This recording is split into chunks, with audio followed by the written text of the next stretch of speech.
달에 첫 발을 내디딘 닐 암스트롱의 목소리. 이것은 한 인간에게는 작은 발걸음이지만 인류에게는 위대한 도약이다.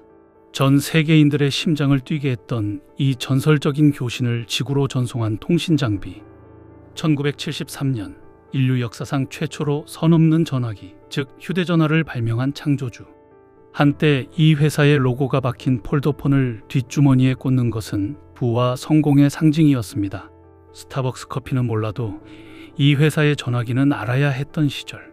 전 세계 통신 시장의 50%를 장악하며 지금의 애플과 삼성전자를 합친 것보다 더 거대한 위상을 떨쳤던 제국.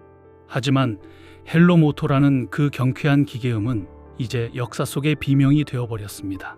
구글의 뼈를 발라 먹히고 결국 중국 기업의 하청기지로 전락해버린 비운의 통신 황제. 기억하십니까? 바로 모토로라입니다. 오늘 그림경제학은 인류에게 연결을 선물했지만 정작 본인들은 세상과의 연결이 끊겨 질식사한 모토로라의 수사일지입니다. 시계를 1990년대와 2000년대 초반으로 돌려보겠습니다. 당시 모토로라는 단순한 기업이 아니었습니다. 외계인이 두고 간 기술이라는 찬사를 받으며 무전기부터 반도체, 휴대전화까지 전 지구의 주파수를 지배하는 통신 생태계의 포식자였습니다. 특히 한국 아재들에게 스타텍이라는 이름은 각별합니다. 딸깍하고 열리는 그 묵직한 폴더의 손맛, 안테나를 뽑을 때 느껴지는 전율. 당시 웬만한 월급쟁이 한 달 월급을 털어야 살 수 있었던 이 기계는 테이블 위에 올려놓는 것만으로도 나 좀 사는 사람이야 라는 무언의 시위였습니다. 그들의 전성기는 레이저 RAGR에서 정점을 찍습니다. 연도날처럼 얇고 날카로운 디자인. 기능 따위는 중요하지 않았습니다. 그저 섹시했으니까요. 이 모델 하나로 전 세계에서 1억 3천만 대를 팔아치웠습니다. 당시 본사 건물은 돈을 세는 기계 소리로 가득 찼고 경영진은 샴페인에 취해 있었습니다. 노키아가 저가폰으로 물량을 밀어낼 때도 모토로라는 콧방귀를 뀌었습니다. 우리는 명품을 판다. 감히 누가 우리 기술을 따라오겠나. 그 오만함이 바로 이 거인을 죽이는 독약이 될 줄은 아무도 몰랐습니다. 이 제국을 무너뜨린 범인은 스티브 잡스가 아닙니다. 애플의 아이폰이 나오기 훨씬 전부터 모토로라의 몸속에는 거대한 암세포가 자라고 있었습니다. 그 첫 번째 내부의 적은 이리듐 프로젝트라는 이름의 과대망상이었습니다. 지구상 어디에서도 통화가 터지게 하겠다. 이 문구는 멋있었습니다. 하지만 이를 위해 그들이 쏘아 올린 인공위성 66개는 우주 쓰레기가 아니라 돈을 태우는 소각장이었습니다. 무려 5조 원이 넘는 천문학적인 돈을 쏟아부었지만 결과는 참담했습니다. 단말기는 벽돌처럼 무거웠고 통화료는 1분에 10,000원이 넘었습니다. 소비자들은 냉정했습니다.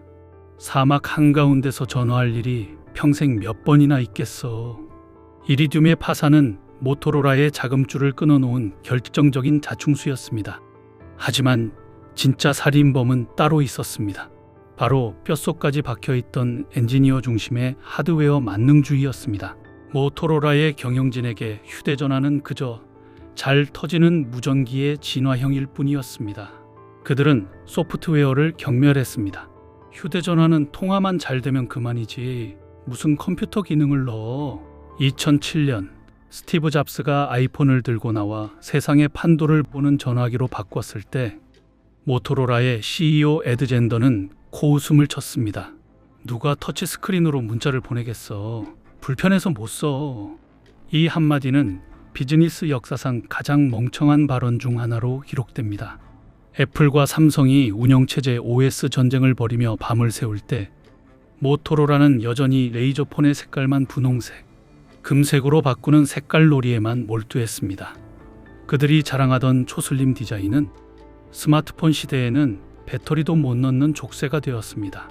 내부에서는 스마트폰을 개발해야 한다는 목소리가 있었지만 하드웨어 출신 임원들의 고함에 묻혔습니다. 우리가 통신을 제일 잘 알아. 어디서 감히 소프트웨어 쪼가리가.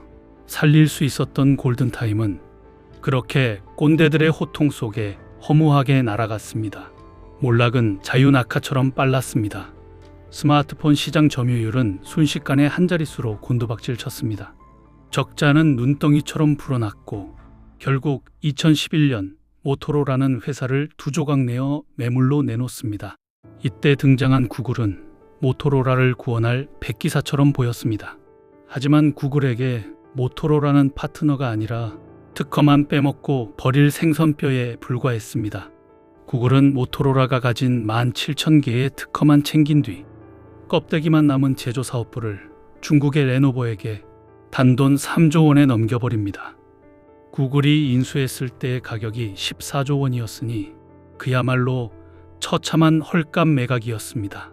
미국 자존심이었던 통신종가는 그렇게 중국 PC 회사의 하청 브랜드가 되었습니다. 지금도 모토로라 브랜드로 폰이 나오긴 합니다.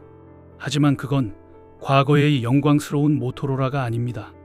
레노버의 부품을 조립해 만든 영혼 없는 복제품일 뿐입니다. 화려했던 일리노이주의 본사 건물은 주인이 바뀌었고 세상을 호령했던 스타텍의 신화는 박물관 유리창 안에 갇혔습니다. 혁신을 멈춘 기술 기업의 최후가 얼마나 비참한지 보여주는 가장 완벽한 시체입니다. 모토로라 사건이 남긴 교훈은 뼈아픕니다. 기술은 사람을 위해 존재해야지 기술 그 자체를 위해 존재하면 안 된다는 것입니다. 소비자가 원하는 것은 가장 얇은 전화기가 아니라 가장 똑똑한 세상이었습니다.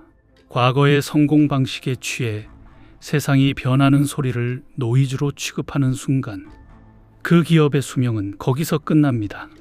달에 목소리를 보냈던 위대한 기업도 고객의 마음에는 닿지 못해 굶어 죽었습니다.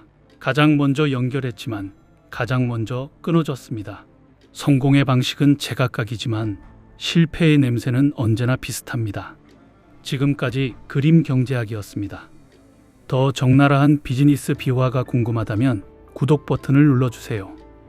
다음 영상에서 뵙겠습니다.